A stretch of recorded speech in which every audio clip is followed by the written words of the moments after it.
Hello दोस्तों आओ मैं आपको मिलवाता हूँ कॉलेज के कुछ बिछड़े हुए दोस्तों से। कॉलेज में ये एक 5 दोस्तों का ग्रुप हुआ करता था, लेकिन अब ये काफी सालों से एक दूसरे से मिले नहीं हैं और कई सालों से एक दूसरे से सबका संपर्क टूटा हुआ है, क्योंकि सभी अपनी अपनी लाइफ में काफी बिजी हो चुके हैं। किसी को पता नहीं है कि किसकी लाइफ में क्या चल रहा है। फिर एक दिन सभी कॉलेज की रीयूनाइट पार्टी में वापस मिलते हैं। सभी एक दूसरे से मिलकर काफी खुश होते हैं और अपने पुराने दिनों को याद करते हैं कि वो भी कितने कमाल के दिन हुआ करते थे, हम कितनी मौज मस्ती किया करते थे। यूं ही उनकी बातें चल रही थी कि उनमें से एक दोस्त जिसका नाम रोनित है सबको इनवाइट करता है अपने घर पे, क्योंकि नेक्स्ट डे उसका बर्थडे है और वो अपने घर में एक बर्थडे बैश थ्रो कर रहा है। क्योंकि सभी दोस्त काफी समय बाद इकट्ठा हुए होते हैं और काफी समय बाद उनको मौका मिला होता है जिम्मेदारियों से हटके थोड़ा समय अपने लिए जीने का, इसलिए सभी लोग उसके इनविटेशन को एक्सेप्ट कर लेते हैं। अगले दिन सभी दोस्त रोनित के घर के लिए निकलते हैं, ये सोचते हुए कि रोनित एक छोटे से घर में रहता होगा और वो कह तो रहा है कि वो एक बड़ी पार्टी दे रहा है, लेकिन ये सिर्फ कुछ गिने चुने लोगों की एक छोटी सी गेट टुगेदर पार्टी होगी, इससे ज्यादा कुछ नहीं। क्योंकि उसके दोस्त बचपन से उसको जानते हैं कि वो एक मिडिल क्लास फैमिली से बिलोंग करता है, जहां उसके फादर की एक छोटी सी कारपेंटर की शॉप है और रोनित भी कुछ खास करता नहीं है, बस अपने पापा के साथ थोड़ा बहुत हाथ बटाता है। तो सभी के मन में यही बात थी कि वो एक छोटी सी पार्टी देगा, इससे ज्यादा और कुछ नहीं। लेकिन जैसे ही रोनित के दोस्तों की कैब रोनित के घर के बाहर रुकती है तो एक बार के लिए तो उसके दोस्त सोच में पड़ जाते हैं कि वो कहीं किसी गलत एड्रेस पे तो नहीं आ गए। लेकिन फिर वो जब गेट के साइन बोर्ड पे नाम पढ़ते हैं तो उन्हें विश्वास होता है कि ये घर तो रोनित का ही है। फिर जैसे ही रोनित के दोस्त गेट एंटर करते हैं अंदर जाने के लिए तो वो देखते हैं कि उसका घर किसी आलीशान पैलेस से कम नहीं होता। घर के बाहर एक बड़ा सा पार्क के बीचों बीच एक शानदार फाउंटेन और साइड में खड़ी रोनित की एक महंगी स्पोर्ट्स कार। पूरा का पूरा पार्क मेहमानों से भरा हुआ, तगड़ी सी डेकोरेशन और क्या ही माहौल बना हुआ पार्टी का। रोनित के दोस्त खुले मुंह से ये सब होता देख रहे थे और सोच रहे थे कि आखिर रोनित को ऐसा मिला क्या जिससे वो इतना अमीर हो गया। शायद इसकी कोई लॉटरी लगी हो, या फिर ये हो सकता है कि इसके दादा या फिर इसके पापा ने इसके नाम कोई पुरानी जायदाद करी हो। लेकिन फिर उनको याद आता है कि उसके फादर तो बस एक मामूली से कारपेंटर हैं। सवालों का लावा उनके मन में काफी समय तक फूटता रहा, लेकिन फिर जब काफी समय के बाद भी उनको कुछ समझ में नहीं आया तो उन्होंने सोचा कि छोड़ो यार, खाने पे फोकस करते हैं। बाकी सभी दोस्त तो खाने में और पार्टी में नाचने गाने में मस्त हो गए, लेकिन एक दोस्त जिसका नाम साहिल था उसके मन से ये ख्याल जा ही नहीं रहा था कि आखिर रोनित इतना अमीर हुआ कैसे है। और वो रह रहा के रोनित के पास चला ही गया और उससे पूछने लगा कि हे रोनित, तुमने पार्टी तो बड़ी शानदार अरेंज करी है और तुम्हारा घर भी कितना बड़ा है, लेकिन दोस्त हम तो तुझे बचपन से जानते हैं, तू तो इतना अमीर शुरू से नहीं हुआ करता था। क्या तू मुझे बता सकता है कि तू इतना अमीर हुआ कैसे? इस पे रोनित, यार इतना खास तो मुझे भी पता नहीं, लेकिन पिछले ही साल मेरे पापा ने मेरे नाम पीडीलाइट इंडस्ट्री नाम की किसी कंपनी के 20,000 शेयर्स किए हैं, जिससे मेरी नेटवर्थ 4 करोड़ 80 लाख से ज्यादा की हो गई थी, जिनमें से ही कुछ शेयर्स बेच के मैंने ये बंगला और गाड़ी ली है। और हर साल कंपनी से मुझे डिविडेंड भी मिलता है, जिससे मैं अपनी लाइफ आराम से जीता हूँ, घूमता फिरता हूँ और एंजॉय करता हूँ।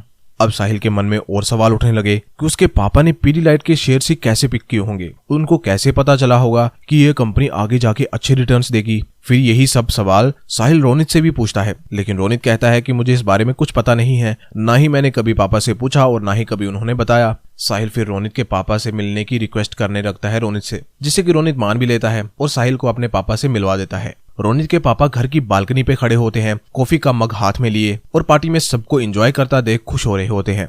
तभी रोनित पापा से, हे डैड, आपसे मेरा एक पुराना दोस्त मिलना चाहता है। साहिल रोनित के पापा को ग्रीट करता है और कहता है, हेलो सर, मेरा नाम साहिल है, मैं रोनित का बचपन का दोस्त हूँ। सर, मुझे रोनित ने बताया कि आपने पीडीलाइट के कुछ शेयर्स बेहद कम दामों पर खरीदे थे, जिनकी वैल्यू आज करोड़ों में हो चुकी है। तो मैं आपसे ये जानना चाहता हूँ कि आपने ऐसा किया कैसे, आपने उस स्टॉक को क्या सोच के पिक किया? मैं तो इतनी सारी कंपनीज देख के कंफ्यूज ही हो जाता हूँ कि किस में इन्वेस्ट करूं या किस में ना करूं। इस पे रोनित के पापा हल्की सी स्माइल के साथ कहते हैं कि बेटा, मैं कोई स्टॉक मार्केट एक्सपर्ट नहीं हूं और ना ही मैंने सीए करा है, मैं तो बस एक मामूली सा कारपेंटर हूं, और कारपेंटर का तो बस काम होता है लकड़ी से फर्नीचर तैयार करने का। ये तो मेरा शायद अच्छा लक था या कोई मेरे अच्छे कर्म होंगे जो मैं आज इस मुकाम तक पहुंचा। साहिल उनके आंसर से सेटिस्फाई नहीं होता और फिर से उनको इंसिस्ट करने लगता है कि सर, कोई तो कारण होगा जिस वजह से आपने पीडीलाइट में ही इन्वेस्ट किया, मुझे बताइए सर प्लीज। इस पे रोनित के पापा कहते हैं कि ठीक है बेटा, तुम इतनी जिद कर रहे हो तो सुनो, एक कारपेंटर के काम में लकड़ी, कील और हथौड़ी के अलावा एक और चीज का इस्तेमाल होता है, जो कि होता है फेविकोल, और इसी फेविकोल ने आज मेरी जिंदगी बदल दी है।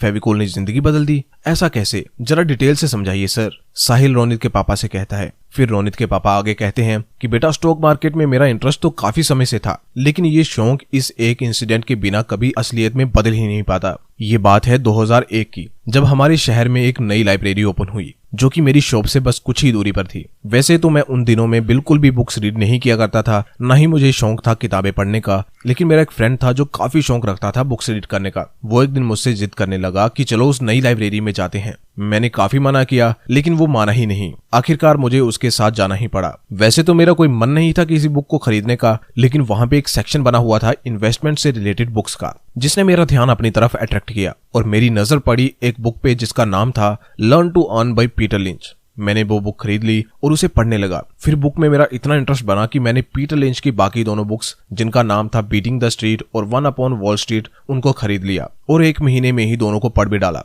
सभी बुक्स को पढ़ने के बाद जो बातें मुझे समझ में आई, उनमें से एक बात ये थी कि आप उस इंडस्ट्री से रिलेटेड कंपनी को चूज करो जिसमें आपका एक्सपर्टीज हो या जिससे आप किसी तरह से जुड़े हों।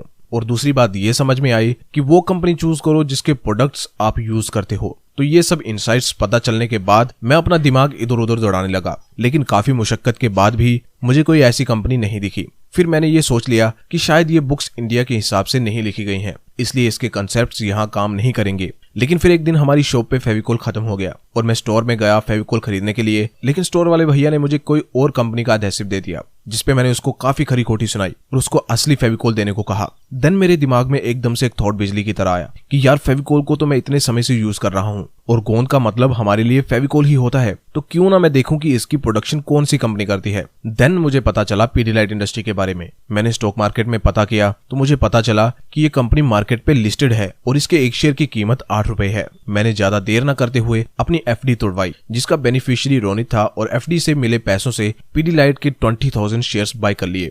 वैसे दोस्तों उन दिनों में शेयर्स खरीदना किसी जंग जीतने से कम नहीं होता था। स्टॉक एक्सचेंज में जाके हजारों की भीड़ का सामना करके और घंटों शोर शराबे में खड़े रहने के बाद बारी आती थी शेयर्स खरीदने की। लेकिन आज का हमारा दौर एक गोल्डन दौर है। आजकल तो बस स्मार्टफोन्स की कुछ कीज को प्रेस करो और घर बैठे एक डीमैट अकाउंट खुलवा के इन्वेस्टिंग शुरू कर दो। और आजकल तो ये डिस्काउंट ब्रोकर्स आ गए हैं जो फ्री में डीमैट अकाउंट भी ओपन कर देते हैं। तो दोस्तों हमारे देश का जो बेस्ट ब्रोकर है उसके फ्री डीमैट अकाउंट ओपनिंग का लिंक मैं वीडियो की डिस्क्रिप्शन में दे दूंगा। आप आज ही एक डीमैट अकाउंट ओपन करके अपनी इन्वेस्टमेंट जर्नी शुरू कर सकते हैं।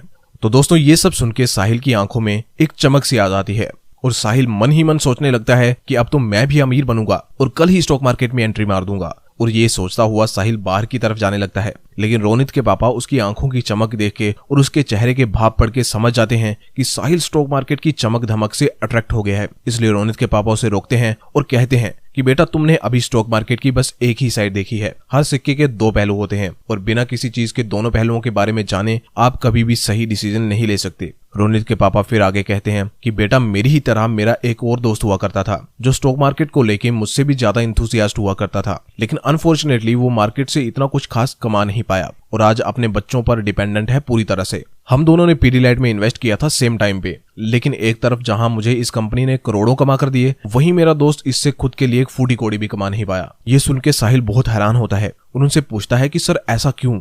रोनित के पापा क्योंकि जब भी शेयर प्राइस 1-2 रुपए ऊपर जाता तो वो उसे बेच देता, ये सोच के कि ये फिर नीचे ना जाए, मैं जल्दी से प्रॉफिट बुकिंग कर लेता हूँ। इस बात से अनजान कि शेयर सेल करने पे उसको ब्रोकरेज चार्जेस, एसटीटी और इसी तरह के कई सारे चार्जेस पे करने पड़ रहे हैं और short term capital gain tax भी देना पड़ रहा है, जिससे प्रॉफिट के नाम पे उसके हाथ चवन्नी भी नहीं लग रही। वो कई सालों तक यही करता रहा, लाख छोड़ के खाक के पीछे भागता रहा और फाइनली बैंकरप्ट हो गया। अब वो अपने घर में मार्केट का किसी को नाम भी नहीं लेने देता और सबको एडवाइस देता फिरता है कि स्टॉक मार्केट बहुत रिस्की है, इससे हमेशा दूर रहना चाहिए।